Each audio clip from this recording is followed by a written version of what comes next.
우리는 느헤미야 말씀을 통해서 계속 하나님의 음성을 듣고 있습니다. 오늘은 대부분의 교회에서 강복절 주일로 예배를 드리고 또 그와 관련된 말씀을 목사님들이 선포하리라고 생각이 되어지는데, 사실 느헤미야 이 말씀이 바벨론 포로에서 해방되고 하나님의 나라를 세워가는 그런 내용이기 때문에 강복절 주일, 그 주일 말씀과도 깊은 관련이 있다고 저는 생각을 합니다. 그래서 계속 느헤미야 말씀을 통해서 하나님이 주신 은혜를 생각하며 죄 사함을 주신 예수 그리스도, 또한 그분을 보내신 하나님의 은혜와 사랑이 얼마나 큰지 다시 한 번 더 이 느헤미야 말씀을 통해서 묵상하며 기억하기를 원합니다. 우리들은 지난 시간까지 대적들의 그 비방과 멸시와 조롱에 대해서 하나님께 모든 심판과 그리고 그 판결을 일임한 믿음의 기도를 드린 느헤미야와 유다 백성들을 살펴보았습니다. 그리고 성 높이가 비록 절반 정도였지만 모든 성 길이가 다 연결되어지는 놀라운 역사가 이루어지는 장면을 보았습니다. 그런데 오늘 어떤 일이 또 일어납니까? 우리 7절과 8절, 느헤미야 4장 7절과 8절을 한 번 더 읽겠습니다.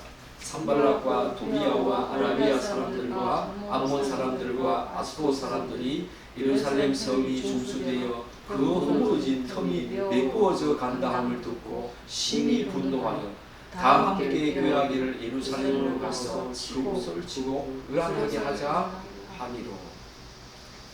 산발락과 도비야는 앞에서 보았듯이 자신들이 온갖 멸시와 조롱과 모욕을 이들에게 푸고 있습니다.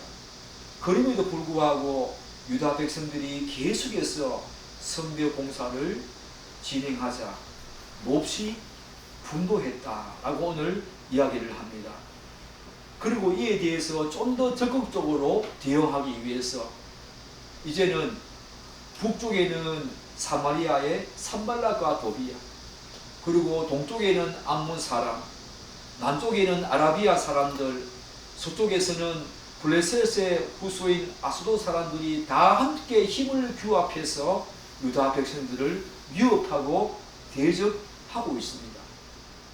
그야말로 온 사면이 유다 백성들을 위협하고 있는 그런 모습을 볼 수 있지요. 이전보다 더 강력하고 위협적인 대적들의 방해 공작을 볼 수가 있습니다. 온 사면이 우겨삼을 당한 그 바울의 고백처럼 온 사면이 사단과 대적들로 말미암아 우겨삼을 당한 그런 모습을 보게 되었습니다. 사랑하는 여러분, 사단은 한 번 실패했다고 해서 절대로 포기하지 않습니다. 더 교모하고 강력한 전략으로 계속적인 방해 공작을 한다는 것입니다. 성도는 이러한 사단의 속성을 잘 이해해야 합니다. 성도는 이 땅에 사는 동안 신앙생활을 바로 이 교활하고 교모한 그런 전략과 방해 공작을 가지고 끊임없이 우리에게 접근하는 사단과의 영적인 전쟁임을 끝까지 견지하면서 잊지 말아야 합니다. 그것을 에베소서 6장에서 말하고 있지 않습니까? 사단은 우리가 예수를 믿기 전에는 몰라도 진실로 예수를 믿는 그 순간부터 그의 모든 치밀한 계획과 전력을 다 동원해서 성도들의 신앙생활을 끝까지 방해할 뿐만 아니라 하나님의 사역과 일에도 수많은 장애물을 놓고 방해하고 회방한다는 것입니다. 오늘 여기 나오는 모습처럼 때로는 여러분과 저희의 가까운 주변들 사람들을 이용하고 활용해서 그들을 수단 삼아서 우리가 도저히 견딜 수 없는 그런 정신적인 심리적인 그런 고통과 공경 가운데 빠지기도 합니다. 혹은 만지면 금방이라도 터질 것 같은 우리의 가장 취약하고 약한 부분을 건드리면서 전방위적인 그런 심리적이고 물리적인 공격으로 우리에게 다가오기도 한다는 것입니다. 지금 유다 백성들이 이러한 상황과 처지에 놓이게 되었다는 것입니다. 즉 처음에 도비아와 산발랏은 고묘한 심리적인 공격을 가하지 않았습니까? 이제는 강력한 물리적인 공격 이후까지 가하고 있습니다. 여기에는 유다를 둘러싸고 있는 삼의 모든 대적들이 다 동원되었습니다. 지금 유다 백성들을 대적하는 곳에서는 원래 이들이 동서남북의 이 대적들이 원래는 서로 간에 적대감을 가지고 그렇게 살았을지도 모르겠습니다. 그런데 유다 백성들을 대적하는 여기에서는 언제 그러냐는 듯이 모두 한 마음과 한 뜻으로 그들의 힘을 규합해서 유다 백성들을 위협하고 있다는 것입니다. 사단은 그렇다는 것입니다. 왜냐하면 이들에게는 한 가지 동일한 목표만 가지고 있다는 것입니다. 그것이 뭡니까? 유다 백성들의 이 국가적인 회복을 의미하는 위대한 성벽 재건 이 공사를 중단시키는 것이 그들의 유일한 목적이고 동일한 목적이었습니다. 그리고 목표였습니다. 지금 그들이 모든 역량과 힘을 한 곳에 집결시키고 있는 이유가 바로 그 동일한 목표, 한 가지 목적을 위해서 그렇게 하고 있다는 것입니다. 일상적인 삶 속에서 그동안은 동서남북의 모든 그런 나라들이 서로 적대감을 가지고 부딪히고 전쟁을 했을지라도 하나님의 백성을 회방하고 하나님의 역사와 일을 회방하고 방해하는 데는 한 마음이 되어서 한 뜻이 되어서 규합되어지는 모습을 한번 보십시오. 사단이 그렇다는 것입니다. 오늘 말씀을 보면 예루살렘으로 가서 치고 그것을 요란스럽게 하자. 전쟁도 불사하겠다는 것입니다. 자기들이 힘이 강하니까 온 사면의 대적들이 유다 사람들과 전쟁도 불사하면서 그 위대한 하나님의 성벽 공사를 중단시키겠다는 그 목표를 가지고 한 마음과 한 뜻으로 힘을 규합하고 있는 이들의 모습을 보십시오. 우리의 신앙생활도 그러합니다. 절대로 호락호락한 신앙생활이 아닙니다. 여러분이 한번 신앙생활을 해보시면 아시지 않습니까? 한 고비 한 고비 넘겼다고 생각하면 또 다른 고비가 우리 앞에 펼쳐지는 것이 오히려 더 큰 장애물과 고비들이 우리의 눈앞에 펼쳐지는 것이 여러분과 저의 신앙생활의 과정이고 여정이라는 것입니다. 절대로 방심하면 안 된다는 것입니다. 오늘 이겼다고 해서 내일 우리에게 이김이 보장되는 것이 아니라는 것입니다. 신앙생활은 그런 것이 아니라는 것입니다. 이러한 급박한 상황에서 네헤미야와 유다 백성들은 어떻게 대응하는가? 우리 구절을 한번 읽어보겠습니다. 우리가 우리 하나님께 기도하며 그들로 말미암아 파수꾼을 두어 주야로 방비하는데 느헤미야와 유다 백성들은 또다시 합심해서 하나님께 기도하는 모습을 보게 되었습니다. 하나님의 나라와 사역, 구원과 관련해서 하나님의 절대적인 주권과 그분의 힘과 능력을 믿고 있는 느헤미야의 모습을 한번 보십시오. 절대적으로 그분의 주권을 믿으면서 의지하면서 또다시 기도하고 있는 느헤미야의 모습을 한번 보십시오. 그리고 혹시 있을지도 모를 그런 대적들의 공격에 완벽하게 대비하기 위해서 반나절로 파수꾼을 세워서 성벽 재건 공사를 계속 해나가고 있다는 것입니다. 즉 느헤미야와 유다 백성들은 사면의 대적들의 그 위협에도 불구하고 성벽 재건 공사를 중단하지 않았다는 것입니다. 오히려 기도와 공사를 병행하면서 계속 하나님의 역사를 끊임없이 추진하고 있는 포기하지 않는 느헤미야. 여러분이 이런 상황에 처해 있다면 어떻게 대응하시겠습니까? 절망과 좌절 가운데 있지 않겠습니까?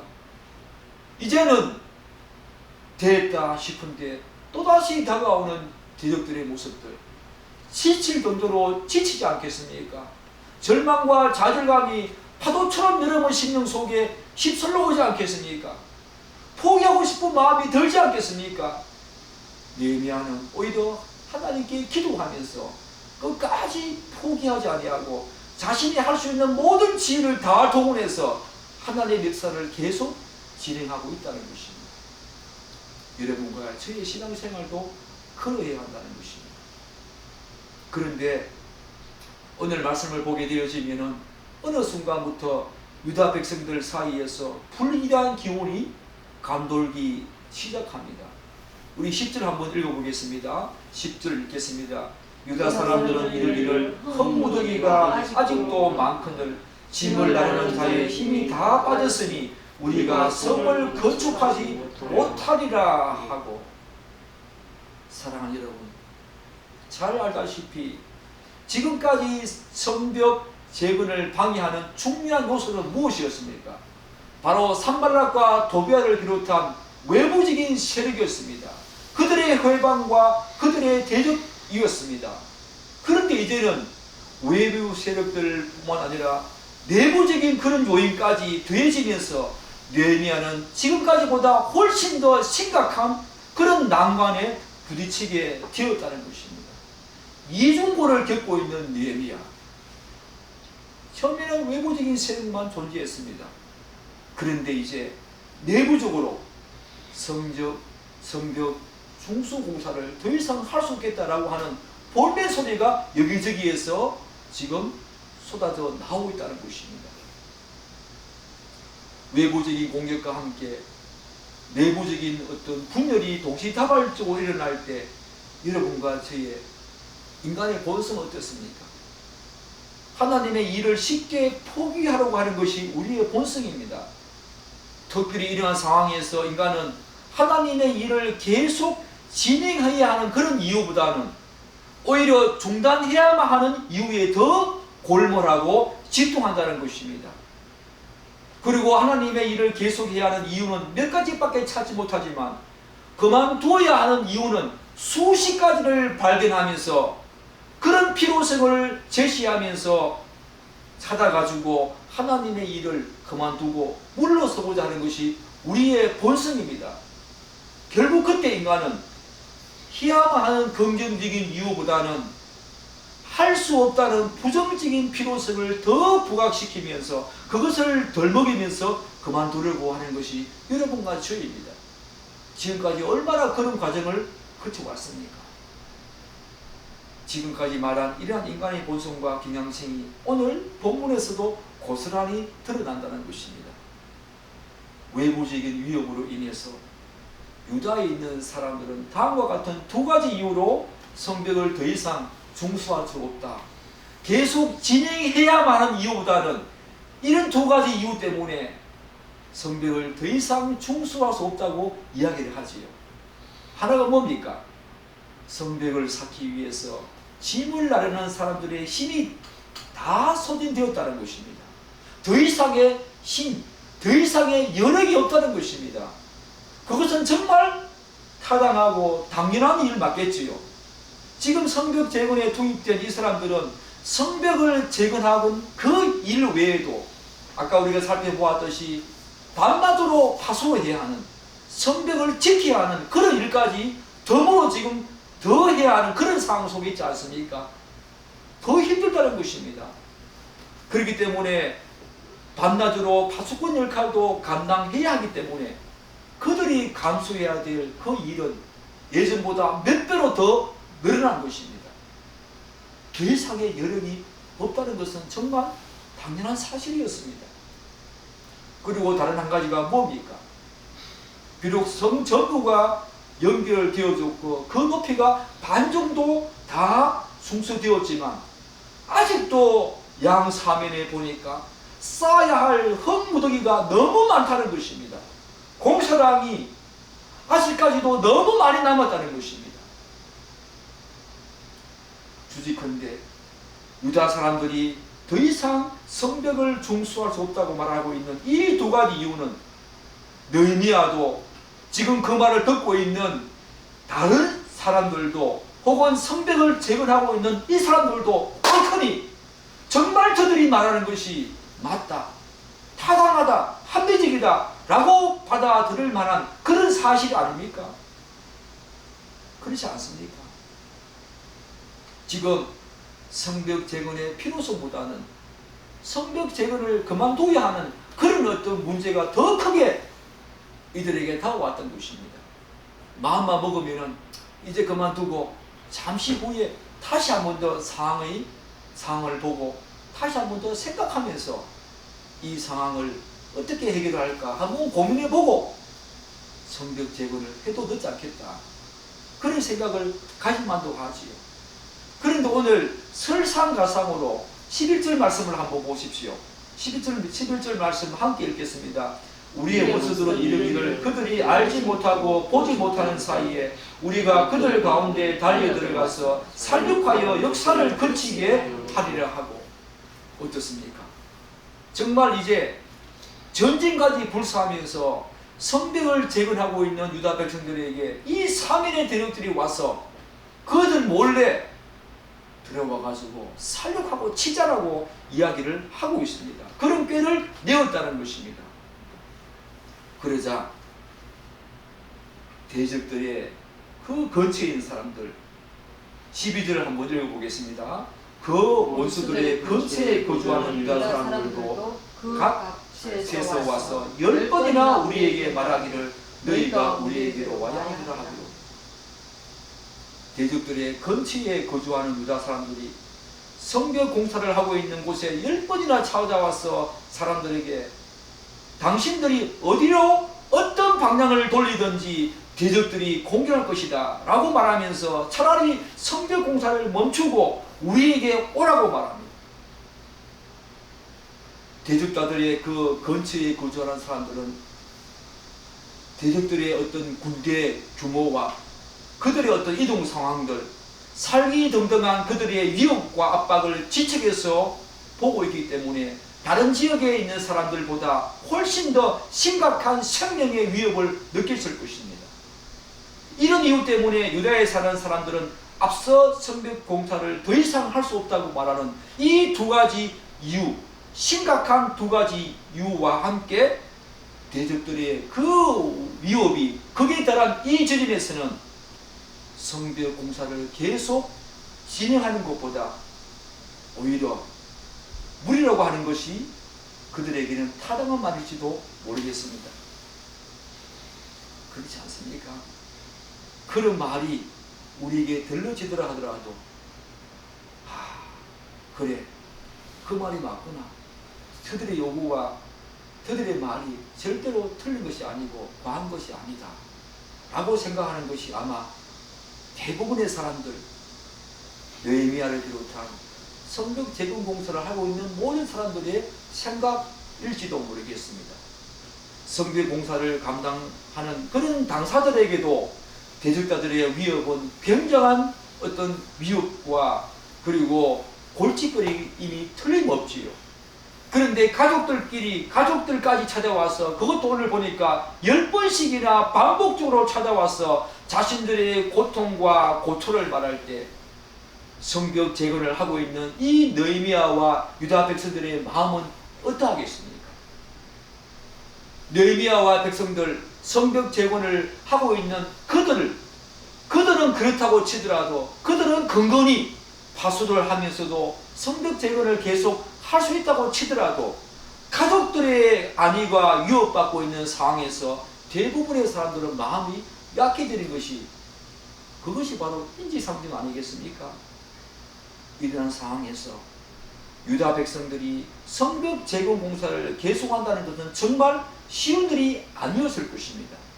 그래서 대부분의 사람들은 지금은 일시적으로 성벽 공사를 멈추었다가 향후에 그 대적들의 동향과 그리고 돌아가는 여러가지 전반적인 상황을 우리가 좀 더 지켜본 후에 성벽 재건 공사의 유무를 결정하자라고 하는 것이 더 합리적인 전략이고 생각 이어질 것입니다. 그런데 오늘 느헤미야와 유다 백성들이 그렇게 합니까? 이러한 상황에서 느헤미야는 어떻게 이 어려움과 위기를 타게 하는가?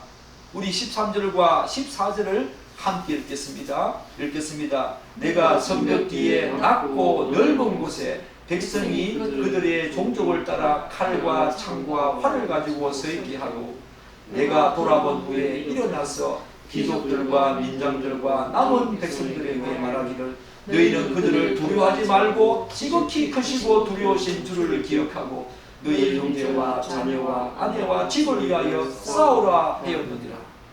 그만두었습니까? 중단했습니까? 느헤미야는 성벽 공사를 중단하기는커녕 더 적극적으로 진행하는 모습을 보게 되었습니다. 물리적인 대비를 합니다. 그리고 유다 백성들에게 정신적이고 영적인 그런 격려와 그런 자극을 주기 시작합니다. 먼저 대적자들을 맞설 그런 물리적인 준비, 만전을 기한다는 거지요. 느헤미야는 성벽 뒤에 낮고 넓은 곳에 그들의 종족을 따라 가지고 창과 활과 활을 가지고 백성들을 서 있게 한다는 것입니다. 느헤미야는 왜 성벽 뒤에 낮고 넓은 곳에 군사를 배치했을까? 여러분, 의문이 생기지 않습니까? 성벽 뒤에 낮고 넓은 곳은 대적들이 높은 곳에서 오히려 관측하기 쉽고, 그리고 그들의 공격에 쉽게 점령될 수 있고 노출될 수 있는 곳입니다. 위험한 지역이라는 것입니다. 느헤미야는 바로 이러한 지역에 성벽 재건에 참여하고 있는 백성들 일부를 차출해서 무장에 배치를 한다는 겁니다. 그렇게 함으로써 어떤 효과를 노리고 있습니까?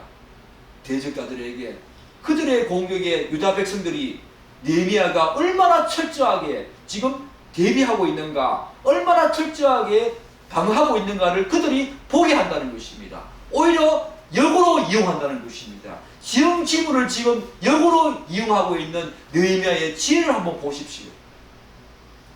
그리고 어떻게 군사를 배치합니까? 종족에 따라 배치함으로써 종족들 간에 긴밀한 협조와 유대 강화는 물론이고, 유사시에 이 전쟁은 유다 백성들 전체를 위한 싸움인과 동시에 종족들 그리고 가족들을 위한 싸움임을 깨닫게 합니다. 그래서 좀 더 비장한 각오로, 그런 결렬한 마음으로 방어태세에 만전을 기하고 있는 이 느헤미야의 지혜를 한번 보십시오. 이 지혜가 어디에서 나왔겠습니까? 다시금 하나님께 기도하면서 하나님이 주신 지혜 아니겠습니까? 어려울 때 더 기도하십시오. 어려울 때 더 기도하십시오. 더 하나님을 의지하시고 그분의 절대적인 주권을 믿으면서 하나님께서 여러분에게 어떻게 하라는지 그 지혜를, 하나님의 지혜를, 모든 지혜의 근본이시고 지식의 근본이신 하나님을 붙드시고 그분을 의지하는 여러분이 되시기를 축복합니다. 느헤미야처럼. 여기서 우리는 느헤미야가 유다 백성들을 향해서 어떻게 말하고 있는가 한 번 더 살펴볼 필요성이 있는데요. 하나님을 위하여 싸우라 라고 말하지 않습니다. 오히려 너희 형제와 자녀와 아내와 집을 위하여 싸우라 라고 한 말을 우리가 눈여겨보아야 합니다. 하나님을 위하여 싸우라, 그 말이 좋지 않습니까? 우리 오늘 말씀을 읽지 않았지만 우리 20절 한번 읽겠습니다. 20절 한번 읽어볼게요. 너희는 어디서든지 나팔 소리를 듣거든 그리로 모여서 우리에게로 나오라. 우리 하나님이 우리를 위하여 싸우시리라 하였느니라. 하나님이 싸우시는 전쟁입니다. 느헤미야는 전쟁의 의미를 이렇게 부여하고 인식했다는 것입니다. 그렇다면 하나님을 위하여 싸우라. 그분이 우리를 위하여 대신 싸우신다. 하나님을 위하여 싸우라 라고 말하는 것이 이 느헤미야의 오히려 더 타당하고 합리적인 말 아니겠습니까? 그런데 오늘 말씀이 어떻게 말합니까? 하나님을 위하여 싸우라 라고 말하지 않고 너희 형제와 자녀와 아내와 집을 위하여, 다시 말씀드려서 가정과 가족을 위해서 싸우라, 그렇게 느헤미야가 말하는 부분을 우리는 눈여겨보아야 한다는 것입니다.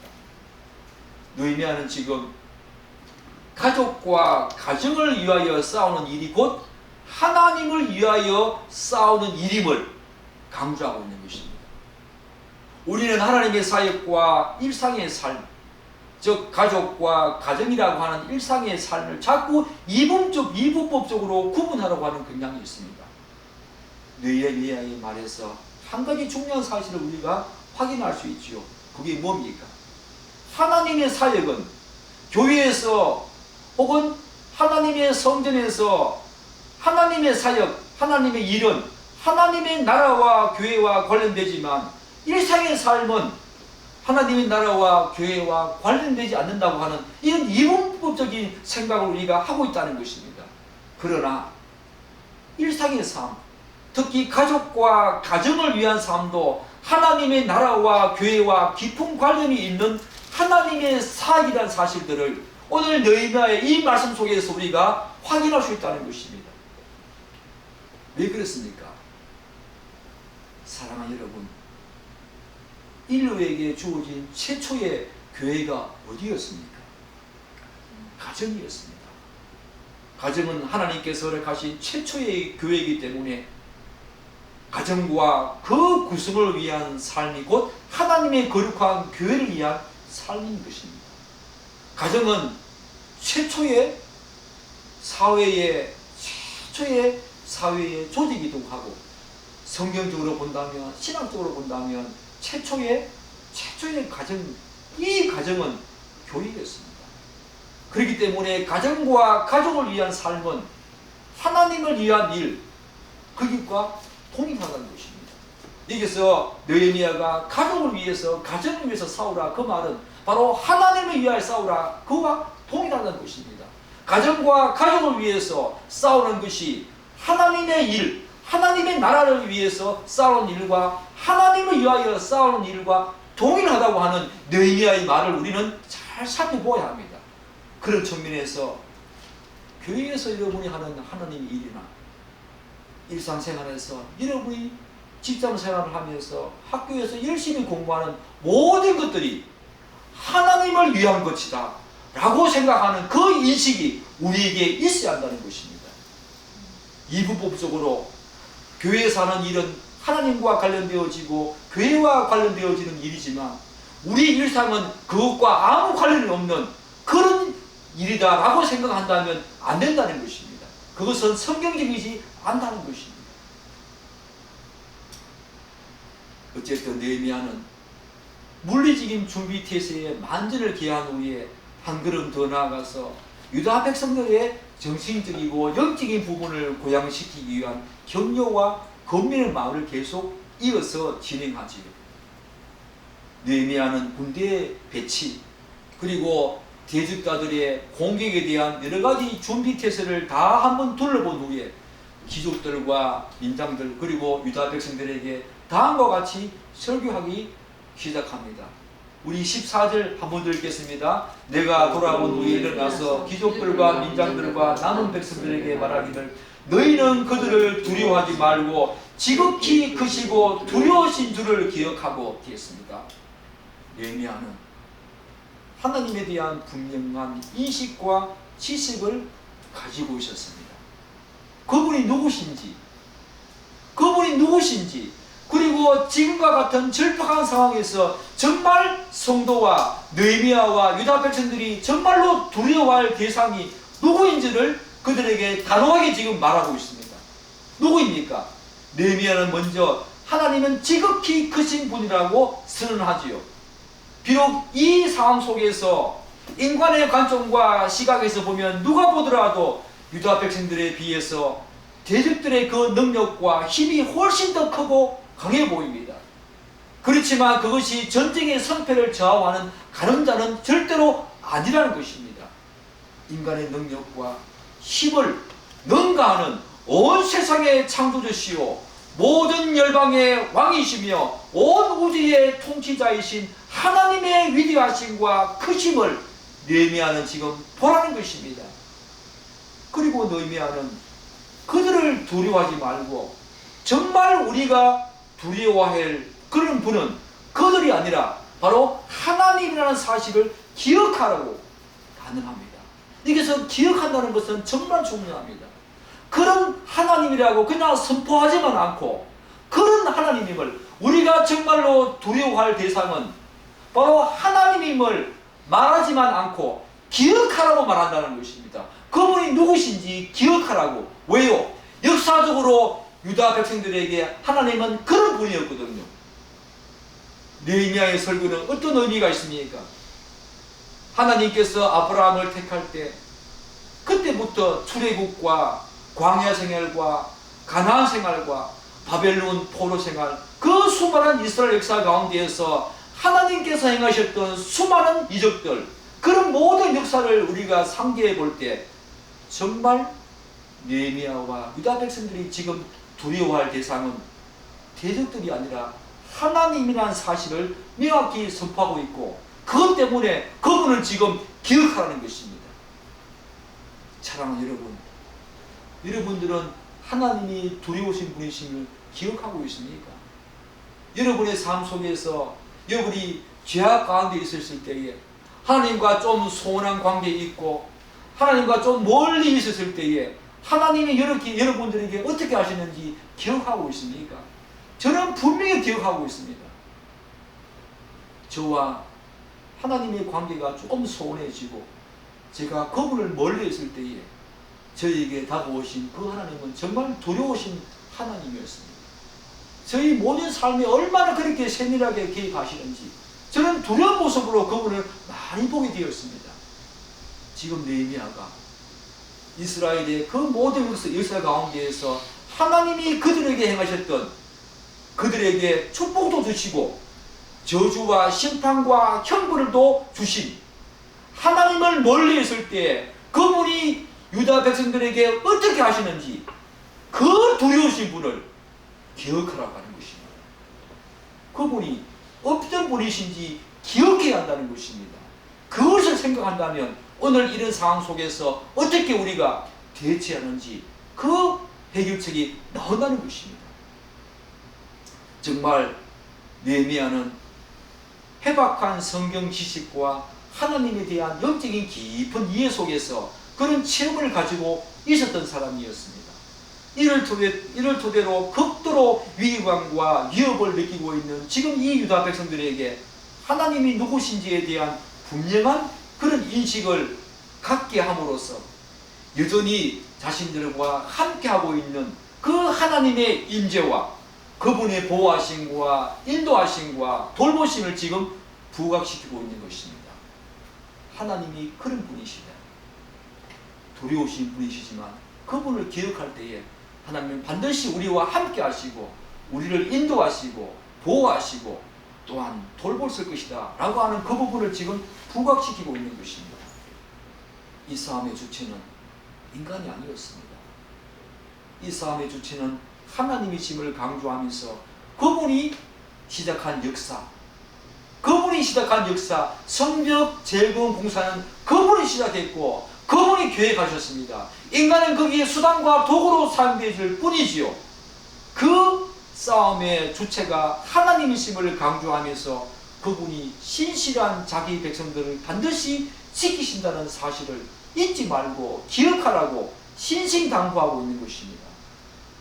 사랑하는 여러분, 여러분의 영적 싸움의 주체자는 누구입니까? 가시적으로는 여러분과 저희 것처럼 보입니다. 그렇지만 여러분을 영원 전부터 하나님의 기쁘신 뜻대로 특정하시고 예정하신 그분이 우리 앞에 나아가서 우리의 영적인 싸움을 그분이 하신다는 것입니다.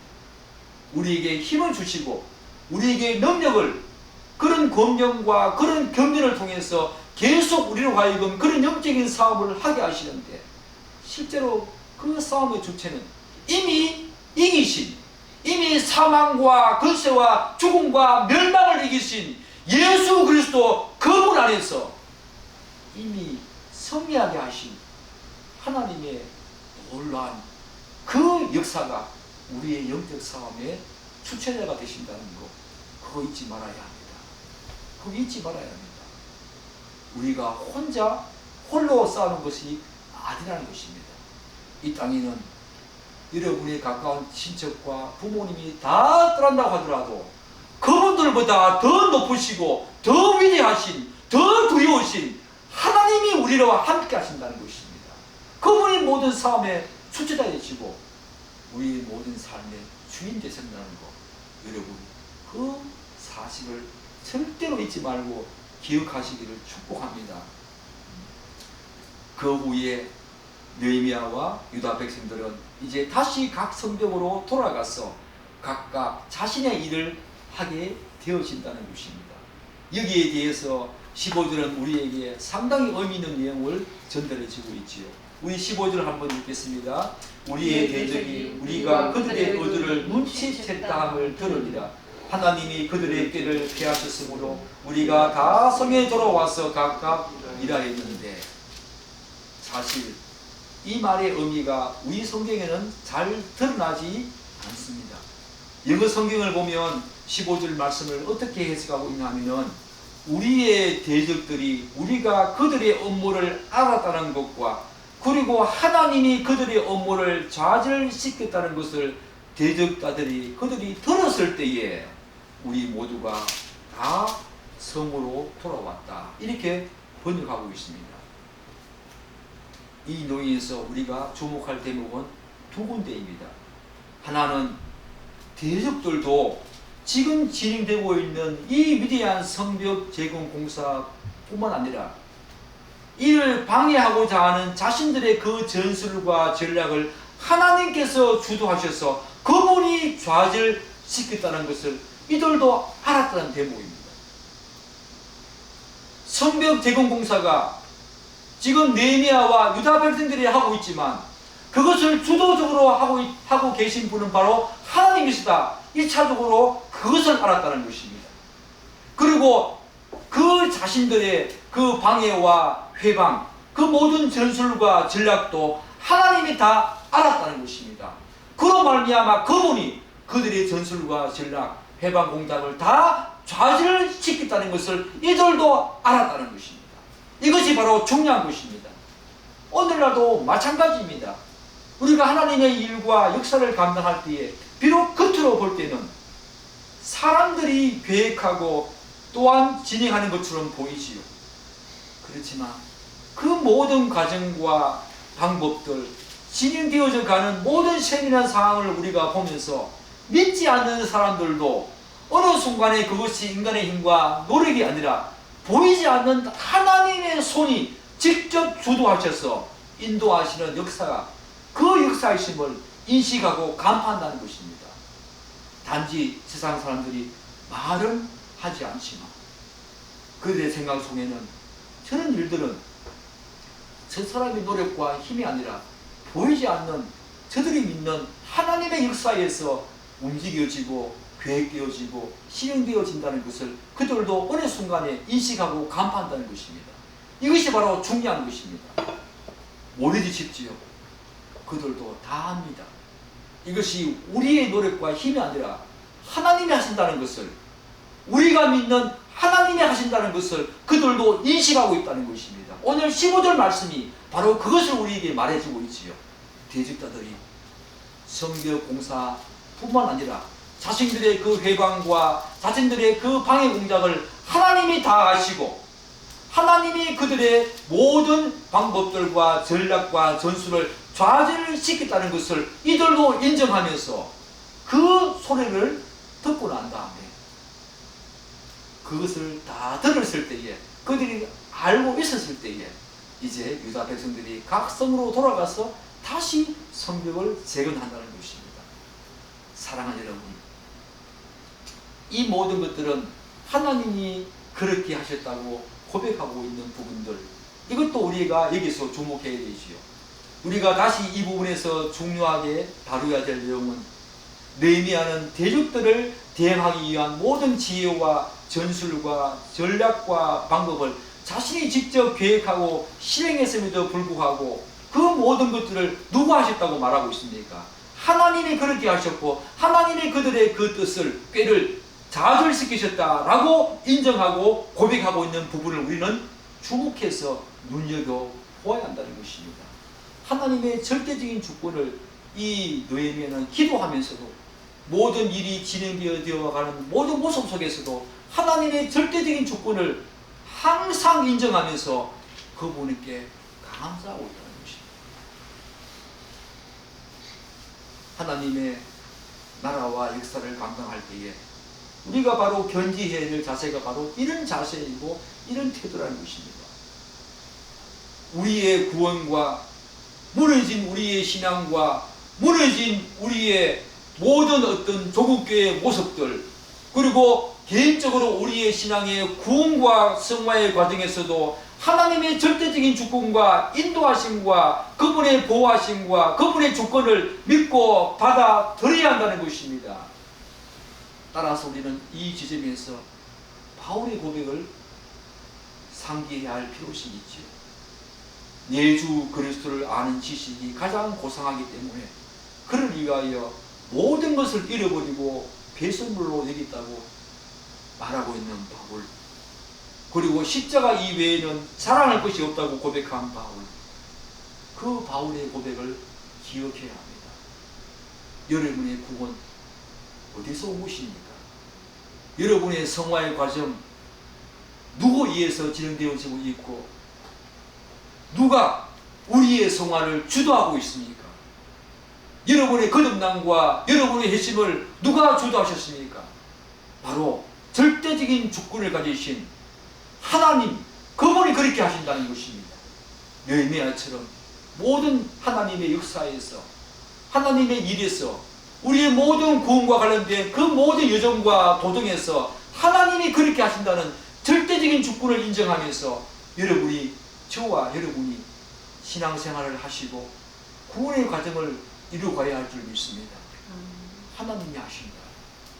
하나님이 하신다. 그 사실을 대적들도 알고 있다는 것입니다. 우리는 대적들보다, 우리를 양사방에서 우겨싸움을 가하고 있는 대적들보다, 그들보다 더 강하시고 더 위대하시며 두려우신 분, 그분을 기억해야 합니다. 그분이 더 두려운 분이십니다. 그분이 더 강하신 분이십니다. 그것을 우리가 분명히 기억하면서 신앙의 여정을 가야 할 줄 믿습니다. 느헤미야처럼, 유다 백성들처럼 그렇게 살아가시는 여러분이 되시기를 간절히 축복합니다. 기도하겠습니다.